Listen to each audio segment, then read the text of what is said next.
자, 오늘 말씀의 주제는 말씀을 순종치 않는 자들을 사귀지 마라. 오늘 주제의 말씀은 말씀에 순종하지 않는 자들을 사귀지 말라. 사루 3장 14절에서부터 18절 말씀까지 해서 이제는 데살로니가 전후서를 다 마칩니다. 데살로니가 교회가 왜 참 좋은 교회로 우리에게 교훈을 주고 있는가, 여러분들은 많이 배워서 알고 있겠지요. 데살로니가 교회가 참 좋은 교회가 될 수 있었던 것은 누구에게서 말씀을 배웠다? 사도 바울에게서 복음을 들을 때에 그 말을 사람의 말로 받지 아니하고 하나님의 말씀으로 받아들였기 때문에 데살로니가전서 2장 13절에 또한 그대로 믿고 행하고 사랑하기 때문에 하나님께서도 데살로니가 교회를 사랑하셔서 사도 바울을 시켜서 그리스도의 공중강림과 잠자는 자들의 부활과 또 그때 당시 살아있는 자들 중에서 죽음을 경험하지 않고 휴거될 것에 대하여 가르쳐주고, 또 7년 대환란 기간에 남겨질 자들에 대하여, 또한 적그리스도 출현에 대하여 사도 요한이 반모섬에서 계시록 13장의 계시를 받기 45년 전에 미리 사도 바울을 통하여 알려주셨어요. 그래서 그 데살로니가 교회가 참 좋은 교회. 누구나 이 데살로니가 전후서를 읽으면 참 부러운 교회다. 나도 이런 교회 교인들과 같이 신앙생활 해야 되겠다라는 마음을 가져야 될 줄 압니다. 14절을 우리가 읽습니다. 시작. 누가 이 편지에 한 우리말을 순종치 아니하거든 그 사람을 지목하여 사귀지 말고 저로 하여금 부끄럽게 하라. 뭔 말이요? 아니, 교회 안에서 사귈 자가 있고 사귀지 말아야 될 자가 성경은 이렇게 있네. 다 사람인데 웃기네. 무슨 사람이야. 지난주에 배운 말씀은 뭐예요? 그런 사람을 정리하라는 거예요. 끊어버리라는 거예요. 그런 사람에게서 떠나라는 거예요. 성경에 사랑의 하나님만 있으면요, 끌어모으는 목회는 할지언정 하나님 나라에 들어가게 할 자는 심히 적어요. 다 사람 비유 맞춰가면서 목양하니까 그게 좋아서 그런 교회 가면 마음이 편하고, 그래서 하나님의 말씀으로 양육할 때는 뾰족한 것으로 찔러가면서 잘라가면서 책망하면서 가르치라는 거예요. 그러면 좋아해요? 다 싫어해요. 그래서 저도 내가 뭐 평생 목회할 것도 아니고 또 나하고 영원히 함께 갈 사람들도 아니고 언젠가는 내가 먼저 가겠지, 나이가 많으니까. 그러나 내가 목양하고 있는 동안에 최선을 다해서 가르치면 내 의무는 다 한다는 거예요. 같이 사는 사람도 들어갈지 못 들어갈지, 또한 교회 안에 있다고 해도 들어갈지 못 들어갈지, 또 영원히 같이 있나? 다 각자의 삶이 있는데 그 마음으로 있으니까 안달복달 할 필요가 없더라고요, 제가. 그러나 그 충격은 말할 수 없지요. 머릿속에 생각하고 싶지가 않아요. 이런 말씀을 알면은 그런 자들을 지목하여 사귀지 말고 저로 하여금 부끄럽게 하라는 거예요.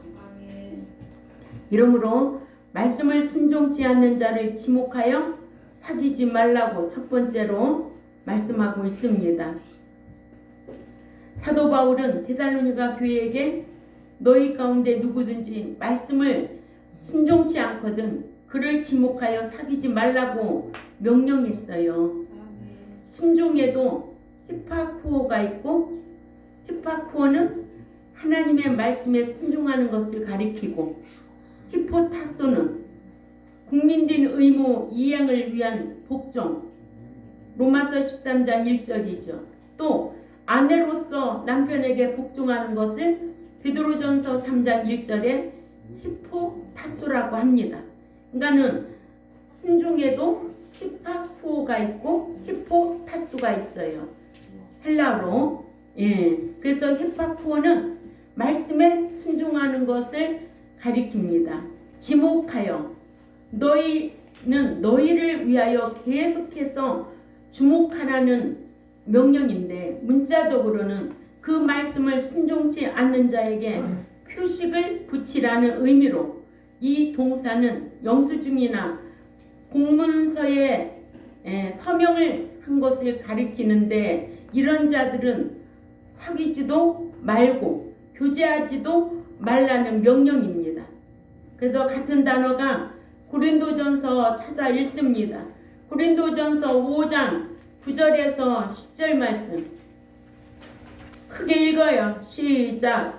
내가 너희에게 쓴 편지에 음행하는 자들을 사귀지 말라 하였거니와 이 말은 이 세상에 음행하는 자들이나 탐하는 자들이나 속여 빼앗는 자들이나 우상 숭배하는 자들을 도무지 사귀지 말라는 것이 아니니 만일 그리하려면 너희가 세상 밖으로 나가야 할 것이라. 이제 내가 너희에게 쓴 것은 만일 어떤 형제라 일컫는 자가 음행하거나 탐욕을 부리거나 우상 숭배를 하거나 모욕하거나 술 취하거나 속여 빼앗거든 사귀지도 말고 그런 자와는 함께 먹지도 말라. 아멘. 그런 자와는 함께 먹지도 말라 함이라. 네, 사람도 잘 사귀어야 돼. 그러죠? 예. 이런 말씀에 사용되어 있어요. 이러므로 믿는 자는 두루 돌아다니며 남의 비밀을 누설하는 자와는 사귀지 말라고 그랬어요. 잠언 20장 19절 또 읽습니다. 잠언 20장 19절에 잠언 20장 19절 읽습니다. 시작. 두루 다니며 험담하는 자는 남의 비밀을 누설하는 자니 입술을 벌린 자를 사귀지 말지니라. 이런 자와는 사귀지 말라는 거예요. 응? 알았지요? 예. 또 노를 품는 자와도 사귀지 말라는 거예요. 툭하면 화내는 사람들. 잠언 22장 14절을 잠언 22장 24절 시작. 노를 품는 자와 사귀지 말며 울분한 자와 동행하지 말지니. 아멘. 이런 말씀 알면은 친구 사귀는데도 분별할 수 있어 없어? 있지? 아까 20장 19절에도 두루 다니며 험담하는 자, 남의 비밀을 누설하는 자, 입술을 벌린 자는 사귀지 말지니라. 잠언 22장 24절에도 또 술을 즐겨 마시는 자와 고기를 탐하는 자와도 사귀지 말라는 거예요. 이렇게 그리스도인들이 얼마나 거룩하게 살아야 될지 성경은 자세히 가르쳐주고 우리가 233장도 찬송 올릴 때에 그 거룩한 나라는 아무나 들어가는 나라가 아니에요. 거기는 두려움도 없고 죄악도 없는 나라예요. 의인만 거하는 나라 아니에요? 응? 잠언 23장 20절 읽습니다. 시작. 술을 즐겨하는 자들과 고기를 탐하는 자들과도 더불어 사귀지 말라. 아멘. 예, 사랑이 하나님이라. 내 안에 사랑이 있어서 아무나 다 좋아하고 사귀고 그러는 게 아니에요. 그러니까 제가 내 곁에 사람이 많아요? 없어요? 예, 사귈 사람이 별로 없어요. 그러죠? 그래서 반역자와도 사귀지 말아야 하고 또 음행하는 자와 탐남하는 자와 우상 숭배하는 자와 후욕하는 자와 또한 술 취하는 자와 토색하는 자와는 사귀지도 말고 함께 먹지도 말고 또 말씀을 순종치 않는 자와도 사귀지 말라고 성경은 우리에게 오늘 또 교훈해 주고 있습니다. 두 번째로 말씀을 순종치 않는 자로 하여금 돌아서게 하도록 부끄럽게 하라. 사도 바울은 데살로니가 교회에게 너희 가운데 누구든지 말씀을 순종치 않거든 그를 지목하여 교제하지 말아서 그로 하여금 수치심이 들도록 하라고 명령했습니다. 이같이 사도 바울은 말씀을 순종치 아니하는 자로 하여금 돌아서게 하기 위하여 교인들도 그와 교제하지 말아서 그를 부끄럽게 하라고 했습니다. 이러므로 교회는 말씀을 순종치 않는 자로 돌아서게 하기 위한 목적으로 말씀을 순종치 않는 자를 지목하여 교제하지 말아서 그로 하여금 부끄러움을 느껴 돌아서게 해야 한다는 거예요. 그러죠? 그런데 어디 그래요? 어디 그러냐고요? 권사님 그래요? 안 그러지요. 예, 어떻게든지 사랑으로. 응? 우리 홍재 집사님이 그랬잖아. 그냥 왔다 가든지 말든지 하나님의 말씀을 배우면은 분별력이 있어서 이런 말씀의 기준을 가지고 신앙생활 해야 돼요. 응? 여러분들이 말씀을 잘 배워서 이런 실력 갖춰가지고 믿기만 하는 자들에게 가르칠 수 있는 그런 힘이 있어야 되죠. 응? 세 번째로 믿는 자는 함께 교제할 자와 함께 교제하지 말아야 할 자를 분별할 줄 알아야 한다. 믿는 자들이 원수까지도 사랑해야 한다. 이런 말을 오해하여서 아무나 무조건 사랑하여 그릇 행하는 자를 바로 세워주지 못하는 경우가 많이 있습니다. 그렇잖아요. 오늘날 한국에는 사랑이 전부잖아요. 응? 아무나 사랑해요? 용서 아무나 해요?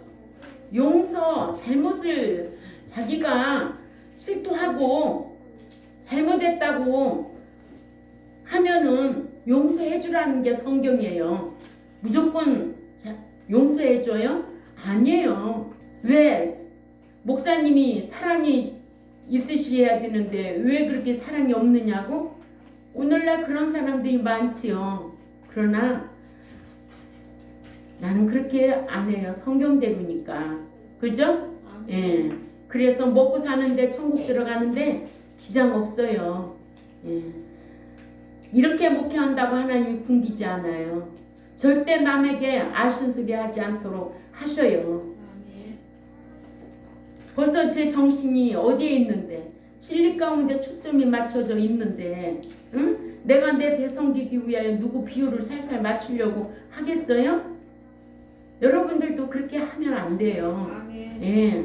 이러므로 잘못을 저지른 자는 무조건 용서해 주는 것이 아니요. 잘못했다고 용서 빌 때 용서해 주는 거예요.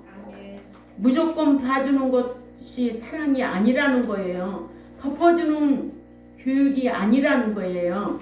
도리어 그를 더 나쁜 사람 되게 하여 결국은 그를 사망에 이르게 만든다는 게 성경입니다.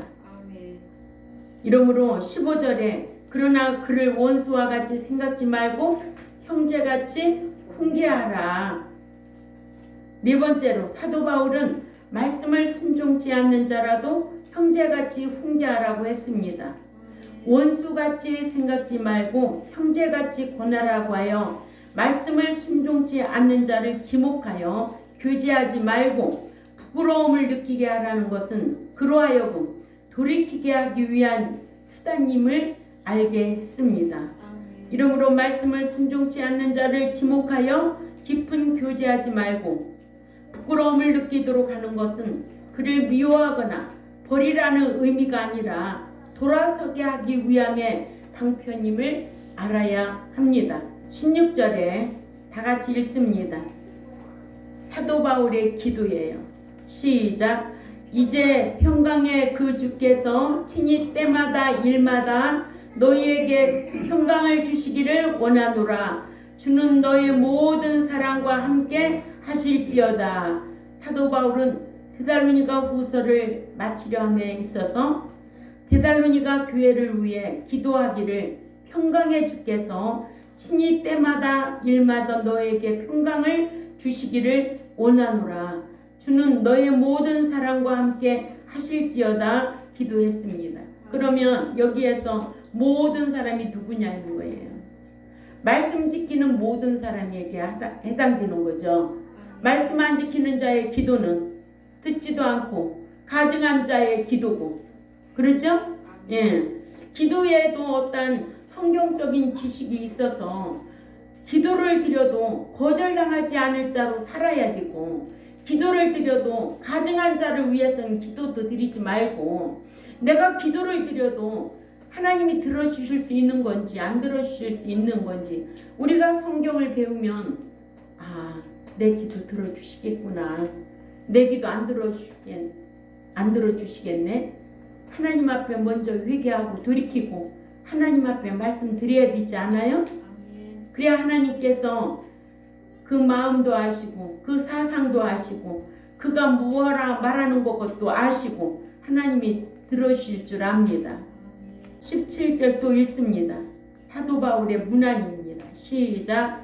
바울은 친필로 문안하노니 이는 편지마다 표시가 되도록 이렇게 쓰노라. 사도 바울은 데살로니가 후서 끝에 친필로 문안하면서 이같이 자신이 친필로 문안을 쓰는 것은 자신의 친필이 있는 것마다 자신이 보낸 진짜 서신임을 표시하기 위함이라고 했습니다. 이러므로 사도 바울의 축도가 나옵니다. 몇 절에? 18절에. 시작. 우리 주 예수 그리스도의 은혜가 너희 무리에게 있을지어다. 아멘. 예. 사도 바울이 데살로니가 교회에게 우리 주 예수 그리스도의 은혜가 너희 무리에게 있을지어다라고 축도했습니다. 아멘. 예. 그리스도의 은혜가 너희 무리에게 있을지어다라고 축도한 거예요. 아멘. 그래서 데살로니가 후서 3장 18절까지 마치는 거예요. 우리가 데살로니가 전서도 배웠고 후서도 배웠습니다. 과연 우리에게 주는 교훈은 무엇인가? 응? 여러분들이 각자가 마음에 깨달음이 있어야 되고 깨달은 대로 나도 데살로니가 교인들 참 잘하는 교인들 그럼 본받아야 되겠구나. 응? 왜 데살로니가 교회가 참 좋은 교회였나? 누가 일어나서 말씀하세요. 권사님 말씀하세요. 데살로니가 교회가 좋은 점만 한 가지만 하세요. 예. 돌아가면서 할 거니까. 데살로니가 교회는 네. 3주를 가르쳤는데 사도 바울이 네. 가르친 대로 행하였고 신앙에 요동함이 없었다. 네, 신앙에 유동함이 없었다. 우리 장봉원 집사님 데살로니가 교회 좋은 점이 어떤 거라고 생각이 들어요? 사도 바울의 말씀을 누구 말로 받아들였다? 그렇죠. 하나님의 말씀으로 받아들였기 때문에 좋은 교회였다. 우리 교회도 우리 목사님 말이 아니고 하나님의 말씀으로 받아들여야 되겠다. 이런 결론이 나와야 되겠죠. 자, 이렇게 데살로니가 교회는 참 좋은 교회로 사도 바울이 복음을 전할 때에 사람의 말로 받지 아니한 데살로니가 교회는 하나님의 말씀으로 받아들였기 때문에 그들은 믿음에는 행함으로 사랑에는 희생으로 소망에는 인내하는 신앙으로 신앙생활한 것을 우리에게 잘 교훈해주고 있습니다. 아멘. 그리고 그리스도의 공중강림과 잠자는 자들의 부활과 그때 당시 살아있는 자들 중에서 죽음을 경험하지 않고 휴거될 것에 대하여 데살로니가 전서 4장 15절에서 17절 가르쳐 줬잖아요.